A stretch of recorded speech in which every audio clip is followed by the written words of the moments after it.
The old saying goes, what's old is new again. Old Town Calabasas.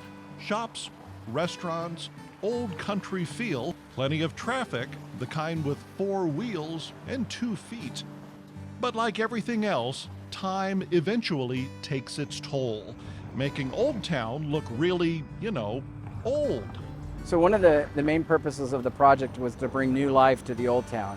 And many of these businesses have been here for years, some are new, but at the same time, the enhancements that were done keep the same charm and character of what happened previously, but also gives that new phase of growth and sustainability and looking towards the future for the businesses.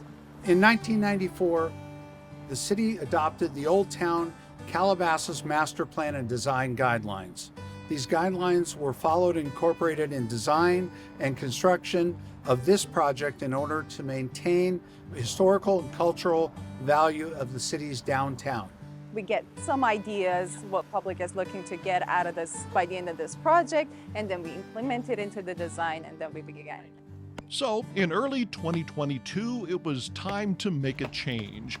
Working one side of the road at a time, tying up traffic for a bit, workers planted new trees, put in new flower pots, new benches. A lot of work went into replacing the old composite wood walkways for new stamped concrete sidewalks. A lot less maintenance, plus new crosswalks with lighting in the pavement.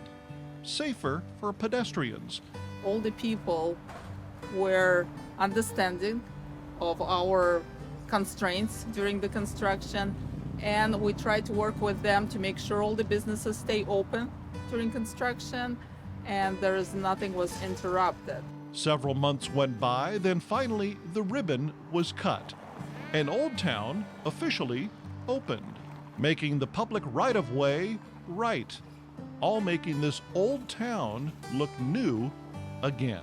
Preservation of its historical features and protection of the area historical character was the #1 goal for this project. We hope to invite anybody from the community that hasn't been down to Old Town for a while to come down and look and see and enjoy the changes. Come down on Saturday, enjoy the farmers market, spend some time in the local restaurants at the Leona's Adobe. It'll be a great event for individuals and families.